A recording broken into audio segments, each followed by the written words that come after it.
Assalamualaikum warahmatullahi wabarakatuh. Semua bermula dari kebijakan pemerintah daerah yang memicu kemarahan warga, kenaikan tarif retribusi pasar, penutupan lahan pertanian, dan dugaan penyalahgunaan anggaran.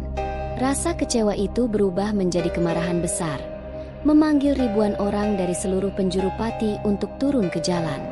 Kota yang biasanya tenang mendadak lumpuh. Aparat dan massa berhadapan di tengah teriakan dan asap pembakaran. Di dalam gedung pemerintah, para pejabat terdesak oleh gelombang tuntutan yang tak mau berhenti. Hari itu, Pati berada di titik paling panas dalam sejarahnya, dan semuanya terekam di sini. Penasaran dengan cerita lengkapnya? Jangan lupa like, komen, share dan subscribe channel Rahasia Ranjang untuk melanjutkan menyaksikan cerita ini. Pagi ini, Pati terbangun bukan dengan kicau burung, melainkan dengan raungan sirine dan langkah berat sepatu bot aparat. Jalan-jalan utama dipenuhi barikade kawat berduri, menutup akses yang biasanya ramai oleh pedagang dan pembeli. Udara pagi terasa berat, seolah menyimpan kegelisahan yang tak terlihat. Warga mulai berkerumun di tepi jalan, saling berbisik, mencoba memahami apa yang akan terjadi. Semua tanda menunjuk pada satu hal. Hari ini, Pati tidak akan sama seperti kemarin. Akar masalahnya telah tumbuh sejak berbulan-bulan lalu. Kenaikan tarif retribusi pasar membuat pedagang kecil mengeluh. Sebagian bahkan terpaksa menutup lapak mereka. Penutupan lahan pertanian demi proyek industri menambah luka, memaksa para petani kehilangan sumber penghidupan mereka. Di tengah situasi itu, muncul kabar miring tentang dugaan penyalahgunaan anggaran, sebuah isu yang dengan cepat menyebar dari warung kopi hingga media sosial. Perlahan, rasa kecewa berubah menjadi amarah yang membara di hati rakyat. Awalnya, protes hanya berupa unggahan status dan komentar pedas di dunia maya. Namun, satu persatu, suara-suara itu mulai terdengar di jalanan. Perbincangan di pasar berubah menjadi ajakan untuk berkumpul, untuk bersuara.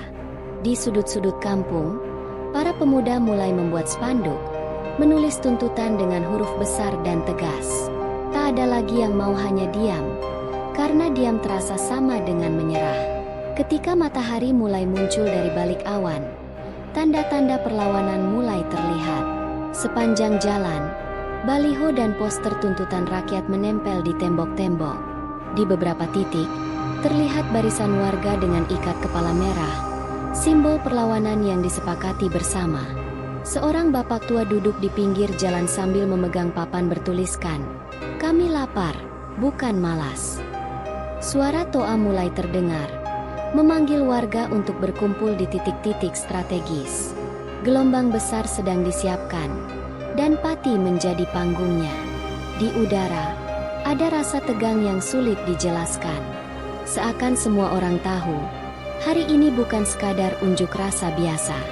Ini adalah ledakan dari akumulasi rasa sakit, marah, dan kecewa yang sudah terlalu lama ditahan. Dari wajah-wajah rakyat, terlihat campuran antara harapan dan keberanian. Sementara di kejauhan, aparat keamanan berdiri berjajar, diam, menunggu perintah. Pati sedang berada di ujung kesabaran, dan jarum jam terus berdetak menuju titik tanpa balik. Dari ujung utara hingga selatan Pati, kabar tentang aksi hari ini sudah menyebar seperti api yang menjilat ilalang kering. Desa-desa yang awalnya hanya menjadi penonton, kini ikut mengirim warganya ke pusat kota.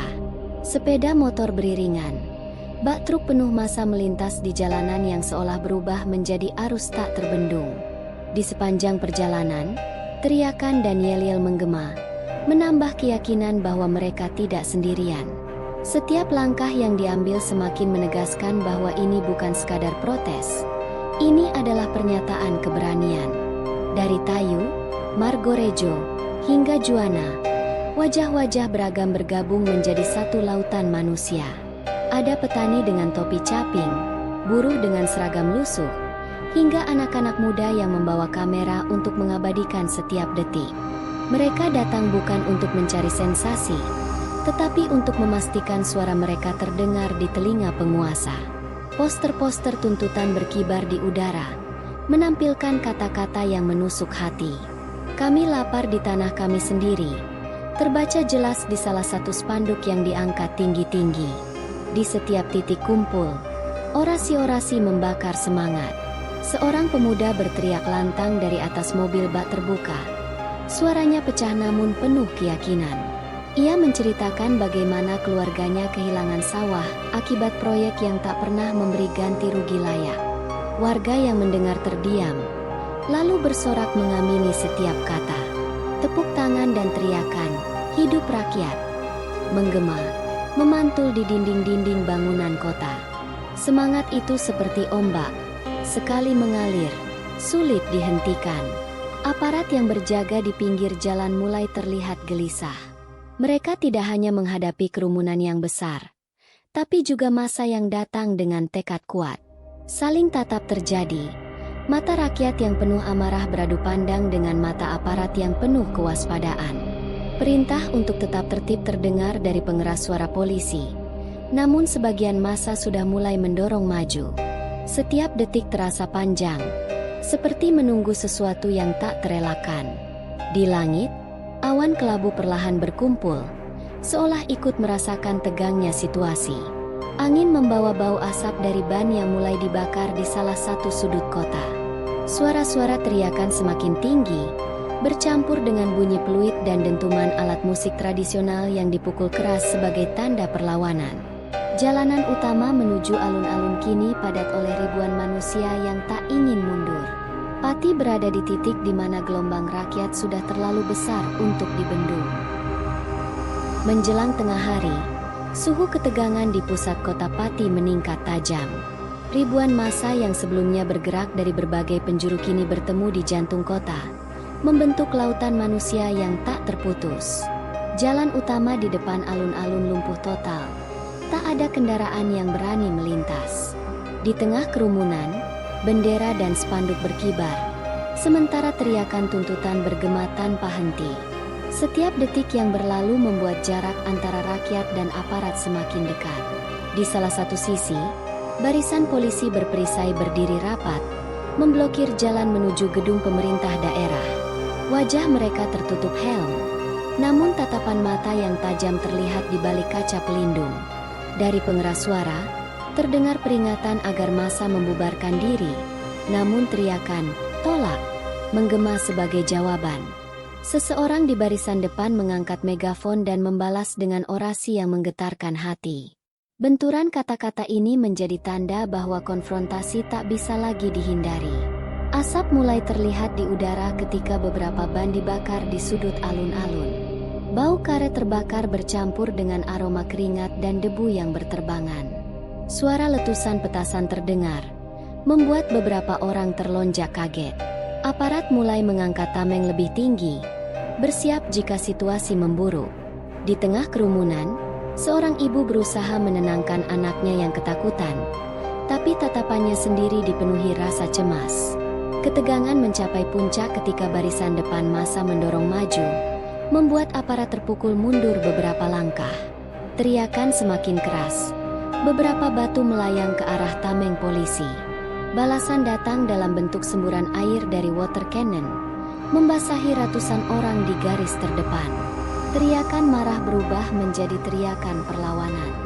Di sekeliling, kamera ponsel dan media lokal merekam setiap detik, mengabadikan momen yang akan dikenang lama oleh warga Pati.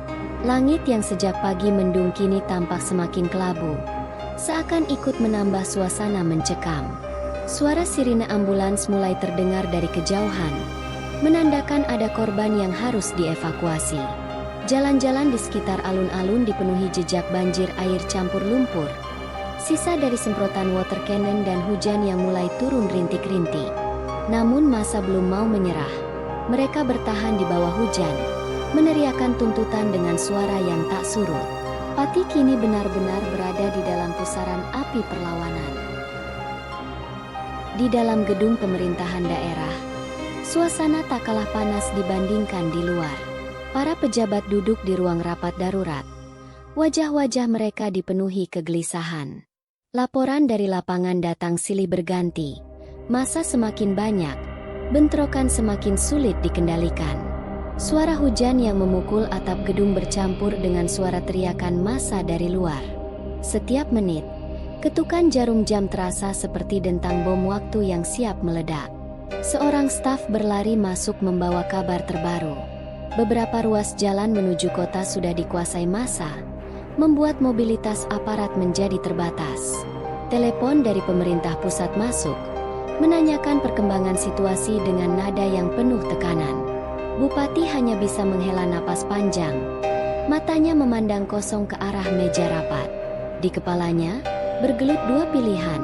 Mengalah demi meredakan kemarahan rakyat, atau bertahan demi menjaga wibawa kekuasaan. Sementara itu, di lantai bawah, aparat keamanan yang berjaga di pintu masuk mulai meningkatkan kewaspadaan. Tumpukan kawat berduri diperkuat, dan barisan tameng disusun lebih rapat. Dari celah pintu kaca, mereka bisa melihat lautan massa yang terus bergemuruh. Sebuah spanduk besar terbentang di depan pintu masuk bertuliskan, "Keadilan atau kekacauan."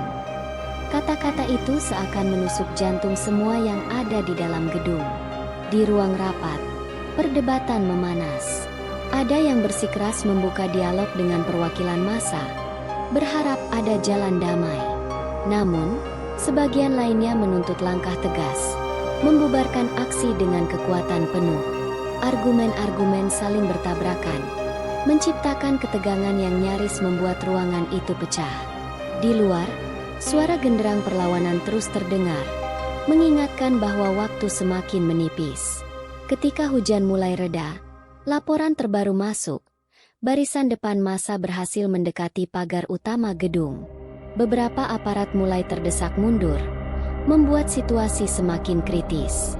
Bupati berdiri dari kursinya, mencoba memberi arahan, namun suaranya tenggelam oleh teriakan dan suara sirine yang terdengar jelas dari luar. Keputusan harus dibuat saat itu juga, atau semuanya akan lepas kendali. Di Pati, malam ini bisa jadi akan menjadi malam yang panjang. Sore itu, Pati menjadi lautan suara. Ribuan teriakan bercampur menjadi satu, membentuk gelombang bunyi yang mengguncang udara.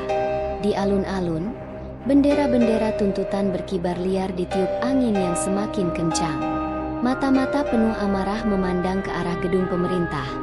Sementara hujan yang sempat reda kini kembali turun rintik-rintik. Tak ada tanda bahwa massa akan mundur. Justru jumlah mereka semakin bertambah.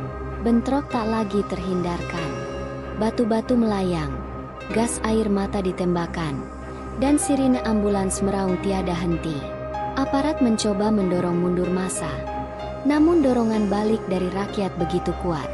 Beberapa orang jatuh, terdorong oleh gelombang manusia yang saling berebut ruang. Jalanan di depan gedung berubah menjadi medan yang dipenuhi lumpur, air, dan jejak langkah yang kacau. Di tengah keributan, seorang orator naik ke atap mobil. Suaranya pecah namun lantang. Ia mengingatkan semua orang bahwa perjuangan ini bukan hanya untuk hari ini, tetapi untuk masa depan Pati. Kalimat-kalimatnya memotong kebisingan, memberi semangat kepada mereka yang mulai lelah. Teriakan, "Hidup rakyat!" menggema lebih keras dari sebelumnya, seakan membelah langit kelabu. Pada titik itu, jelas bahwa semangat rakyat tidak bisa dibungkam hanya dengan kekuatan fisik.